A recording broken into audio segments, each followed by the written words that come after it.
Hey everyone, this is Bellagio, and today's video I'm going to be talking about our most famous questions to pull or not to pull, but this time we're going to be looking at it from P2P perspective. Alright, let's jump into it. So I'm going to put this very simple.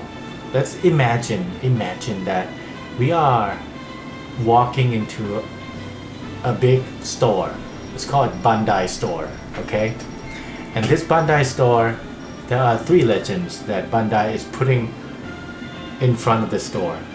They say that Bandai is saying that, oh, we have legend number 1, legend number 2, and legend number 3. You can check it out, and then we go check it out. What legend is this? What character is this? What it can do? And that's basically what you do when you're watching other YouTube video content creator. But in this video here, I'm going to be talking more about how much money in your pocket. Okay, so in Bandai stores, legends right in the front, okay, and then at the corner of the store, there is a section that said converting money, okay, and that converting money is here. It is the gem shop. It's basically we walk into the store with our real life money. In this case, for me, I'm using US dollars. So I'm walking to the store saying that, hey, Bandai, I want those legends. How much it cost? Bandai said, we don't sell them in terms of gems. We don't sell them in terms of dollars. We sell them in terms of probability. Like, what the heck is that? We'll come back to that later, but probability means you have to pull, and then you're gonna spend gem to pull. Alright, so let's see what gems, what deals you guys have. Let's look at these deals. So the gem shop, if you are new to this game, you will, let me tell you that there are two types of gem package in the shop. The first one is the regular package, which always there, no expiration, there's no limitation to buy this pack. But I would strongly suggest you not to touch them. Do not ever buy them, except this one, the lock-in pack. So how do you verify if it's good or bad deal? Good or bad deals can be judged by, you gotta look at how much gems you can get for $1, for example. 109 gems for $9. Let's say $10. 109 gems for $10. That means it is 10.9 gems for $1, which is the best actually. It is the best rate you will ever get from this game. The only drawback about lock-in pack is that it's accumulated, which means you don't get 109 right away. You have to keep locking in throughout the periods of 25 days. So you don't get it right away, but eventually you get that. So that's it. But I would strongly suggest, if you are P2P, everyone would definitely buy this. If you're thinking of becoming P2P, borderline deal, this is the deal that you have to have. Okay, then the next best deal is the 10 to 1, which is the next one right above right here. 10 to 1 is always like limited, exclusive to an event, so they offer it, and they offer it with limitation, just like this time of year. Excuse me, let me change, fix the focus real quick. Okay, that's better. Yeah, so you should buy this if you're consider being P2P player. Is this the second best deal that you could get? You get it instantly, 10 gems for $1, and that's pretty good. And so on. You can check on all of this later, but I did break it down for you, and you can capture this screen. Sorry, not this page. This page. Yeah, you can capture this screen later.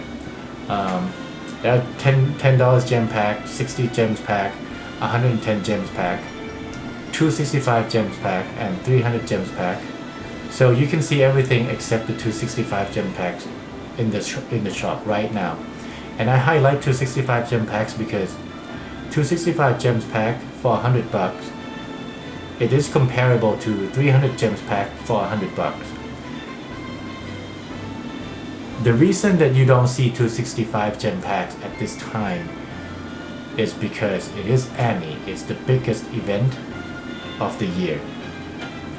So with that being said, anniversary, it's the biggest event, so they bump it up a little bit, so the rate is a bit better. It's 3 to 1 instead of 2.65 to 1. You can find 2.65 to 1 on the regular events like PKA, Kisuna, for example, last couple weeks, or Treasure Maps. You will find them in the gem shop. And therefore, I did some math there, so you can check it out later. You can see yourself, like within a year, if you purchase them all, how much money it's gonna cost, and how many gems they will give you, how many multi-pulls, even that in that term, how many multi-pulls you can do, right? So, all right, I understand now. So we are P2P players. There are several types of P2P players. You can be very big P2P, which we call whale. We can be super whales, or you can be super exclusive whale. But bare minimum P2P players, if you are buying anything that has the rate of 5 to 1 or better, then you're gonna end up spending about $250 per year. And I did the math. Just you can look into this later. It's just a simplification. I calculated conservatively, so I use the word minimum, so you can get more. Depends on how many events comes out, or maybe, yeah, free gems, or how much you play this game as well. Because free gems is sometimes is hard to estimate it unless you have like everything recorded, which unfortunately I didn't do that. Anyway, bare minimum P2P player, you get about 5,000 gems per year, and that could be 100 multiples per year, right? And this is already include free gems that the game gives you. So 100 multiples per year, is that a lot or not?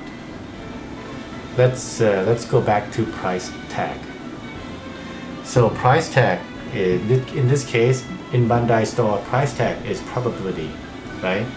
So usually every banner that Bandai comes out, no matter how they advertised, 15% rate of red coming out, at the end if you actually check the drop rate, and if you only considered the legends that you want to pull that banner because you're missing this legend, missing only one legend, then the rate always going to be 0.5. 0.5 meaning what? Meaning 200 regular poster, there should be one of them in there. That legend should be one of 200. 200 means you gotta do at least, I'd say at least 19 pulls, because we have +1, right? Or let's say at least 20 pulls, 20 multi-pulls to get your desired legends. It could be less than that because it's gacha, yes, but it could be more as well. So you never know, right? But there are high chance that it should be less than 20, within 20. Alright, really hard to estimate, but we just have to pick. Let's say if I have to pick a number of how many multiples that you should be getting, that you should be doing to get that one particular legend that you want. Let's pick a number of 10 multiples. So if you do 10 multiples and you get that legend, that means 100 multiples, you can only choose 10 banners. That's it. So 10 banners for P2P, bare minimum P2P players. And that's kind of tell us that, hey, if you have 10 banners within the whole years, there are a lot of banners. There are 65 legends coming out last year from 10th anniversary up to this point. So this is no-brainer. You don't have to think too much. I would say the only time that you will pull for bare minimum P2P player is anniversaries, like now, like global anniversary, like 0.5 anniversaries, and that's it. Anything beside these three, do not pull. I would suggest just pull on anniversary like right now, and then 0.5 anniversary around November. That's it. Don't pull anything else beside these two.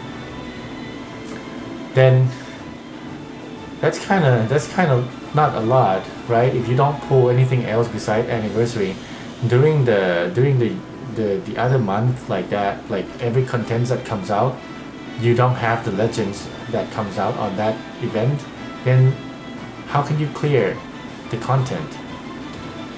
That is almost impossible if you are a new player, because your character box will be limited to whatever you are pulling during legends, right? During anniversaries, right? So after that, you're not gonna pull anymore. So it's gonna be tough, because you don't have well-established character box. So for new players, or for even like well-established people, well-established character box players, you gotta reset your target goal. You can't aim for the highest price. You can't aim for the highest rank. You might have to spend more time to play the game in order to clear Shopperman missions. It's doable if you have big, large, well-established character box. It's almost impossible for new players. I'm sorry, but it is what it is. This is how One Piece Treasure Cruise work. So the new banner comes out with new legends and new content, and those new legends, those new badge, is the easiest way to clear the game. Yeah, period. If you don't have those new badge, it's gonna be tough, unless you have a lot of units in your box. So to play this game competitively is difficult, and that's why I am creating this video to like giving you a big pictures of what could happen in the future. Bandai will come out with banners, and then it might tempt you to buy, but be strong for those who wants to just be a bare minimum P2P players. However, if you become a whale, that means you start to buy more expensive, like a 3-to-1 pack, and you can become a super whale. But then be careful about how much money you put into this game as well. Like, you don't want to spend, I mean, a grand or a couple grand, maybe that's acceptable, but I don't know. Some people it's acceptable. For me, I think it's a bit much. A bit too much, actually. Yeah. Alright, anyway, that's it. Gonna wrap up my video. There are more to talk about this, but it's gonna be too long, and I don't want this video to go beyond 15 minutes. So if you have any questions, if you have any comments, you can leave me a message, and I'll try to answer as much as I can. And if you like this video, please hit that like button, and if you like this content, please let me know. I can do more about talking more about buying gems, or talking more about what banner is worth it, the money, but that's gonna be later on. So as of now, I hope you guys enjoy the game.